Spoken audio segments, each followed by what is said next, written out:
It's 2025 and I cannot believe we're still dealing with these myths.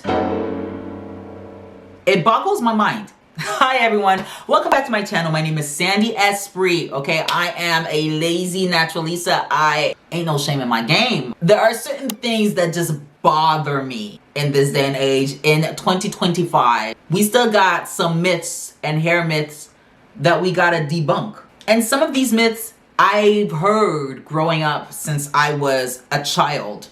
And now I'm a full-grown adult, black mom to black girls, and people are still saying these things. This is my declaration that we are officially leaving these hair myths behind.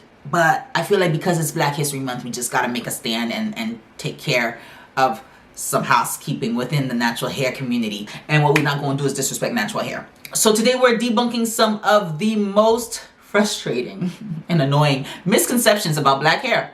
At the end of this video, I really hope and pray that wherever you are in your natural hair care journey, whether you are just starting out, you're thinking about starting your journey, whether you've been on this journey for a while, whether you're starting to get frustrated and you're about to do a big chop, please put the scissors down. Or maybe you're deciding, you know what, it's time for a change. Wherever you are, I pray that you will love your hair, you will embrace your curls, coils, waves. Maybe it's straight, maybe you relax it, that's cool. You will have a newfound appreciation for your hair and that you will be better equipped to take care of your natural hair. So the first one is natural hair doesn't grow. Woo, my people, let me hold your hand while I tell you this, okay? One thing hair is going to do, because it is biochemically engineered to do so, as long as you have a working, healthy hair follicle, hair is gonna grow. It's gonna grow. Hair has no choice but to grow. It's designed to come out of the follicle and to grow. And it has to complete its life cycle. Okay, hair is gonna grow. And it's so played out right now. Like, I feel like we're so done with that. Like, can we just please put that to bed? Hair grows. It doesn't matter where you're ethnically from, how you're ethnically sourced. Your hair is gonna grow. Now, most people don't realize that when they're talking about hair growth, they're talking about hair length retention. And length retention is all based on how you care for your hair. Now, you might not be able to see length retention if you're constantly damaging your hair. That makes sense. Like, if your ends are constantly breaking off, you're not gonna see much length retention, and it might seem like your hair is not growing when in fact it is growing. If you're constantly cutting off your hair, well, it's kind of hard to see hair growth when it's constantly being cut. I mean, you can grow damaged hair. Just because your hair is damaged doesn't mean it's gonna instantly fall off.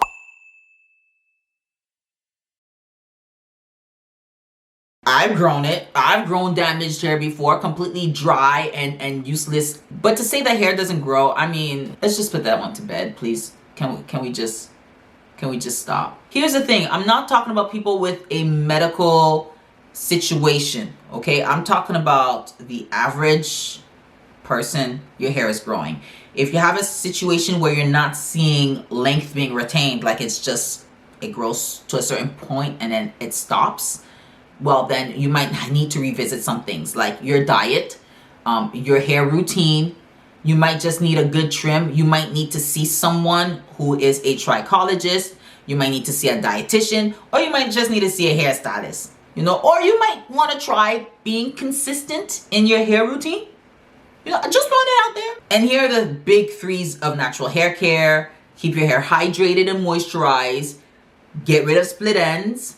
And protect your hair with low manipulation hairstyles. In that way, you'll be able to see length retained. Myth number 2 is that you should not wash your hair often.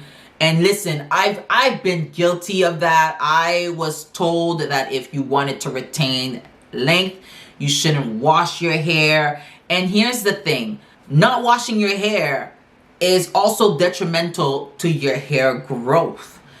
A healthy scalp equals healthy hair. So if you want the products to work and do what it's supposed to on your hair so that your hair can thrive, well, all of that product buildup, all of that dirt, one, it's unhygienic, and number 2, It's just really weird and gross. You need to wash your hair. Dirty scalp, dirty hair can actually be worse than over drying your hair. Because no product can get into it, and it's just product built up on top of product built up, and it's just really unhygienic. It's just gross. It's just really, really ew.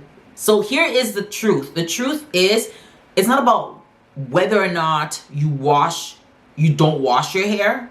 It's about finding the right moisturizing shampoo, conditioner, deep conditioner for your hair.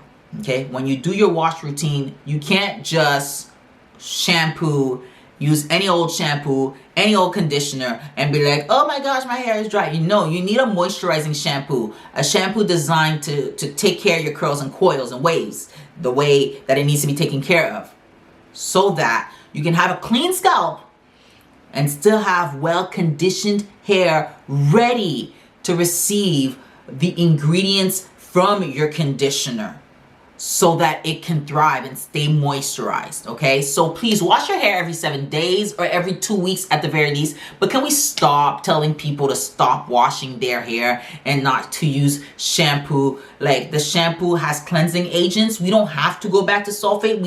There are other sulfate-free cleansers that will wash our hair without over drying our hair. Myth number 3 is that oil is a moisturizer, or oil equals moisture.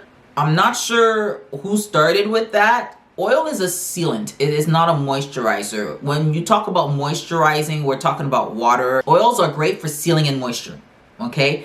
But if we're talking about like coconut oil, like especially raw oils, those are not moisturizers. They are sealants, and sometimes some of them will actually provide lubrication and that's providing slip, which helps with detangling, but it doesn't hydrate your hair. So if your hair is dry or it's dehydrated and you're applying an oil on top of it, all you're doing is sealing dry hair. So the best way to do this, if you're like worried about keeping your hair moisturized and trapping in moisture, what you want to do is you want to use a really good water-based leave-in moisturizer, whether it is in liquid form or even like there are some cream form as well. But you want to take your leave-in moisturizer, and then after applying it to your hair, seal your hair with an oil, and that's how you'll get the best results. This next myth is one that I think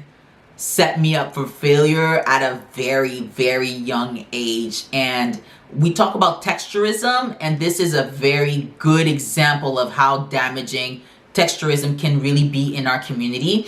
And this myth is that the tighter the coil, the stronger the hair. That is so false.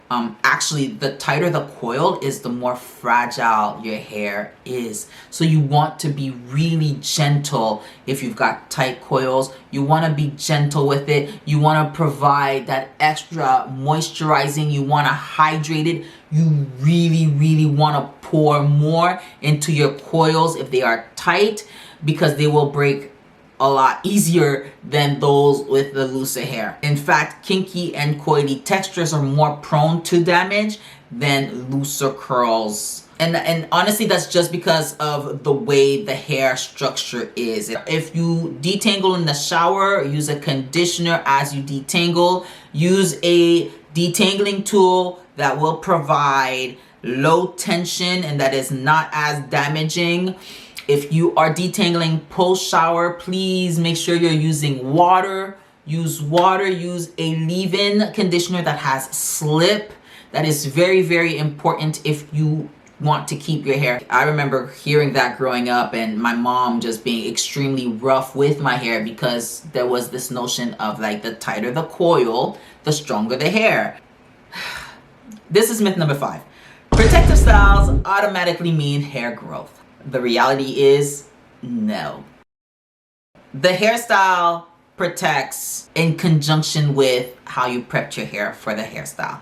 Also, protective hairstyles can only do so much. Protective hairstyle is there to protect your hair from you manipulating it and touching it and messing with it. That's all it is. It's protecting your hair from yourself and your hands going in and undoing it and over manipulating the hair. If you're not conditioning your hair, if your hair is dry, if you're not washing your hair for like months at a time, because you have a protective hairstyle, you can actually cause more damage than hair growth. I remember when I was younger, way younger, but I remember a time when I was younger and I did box braids on my hair and I left it in for like 6 months. I know, crazy, but I left it in for 6 months and a chunk of my hair actually came out when it came from the takedown.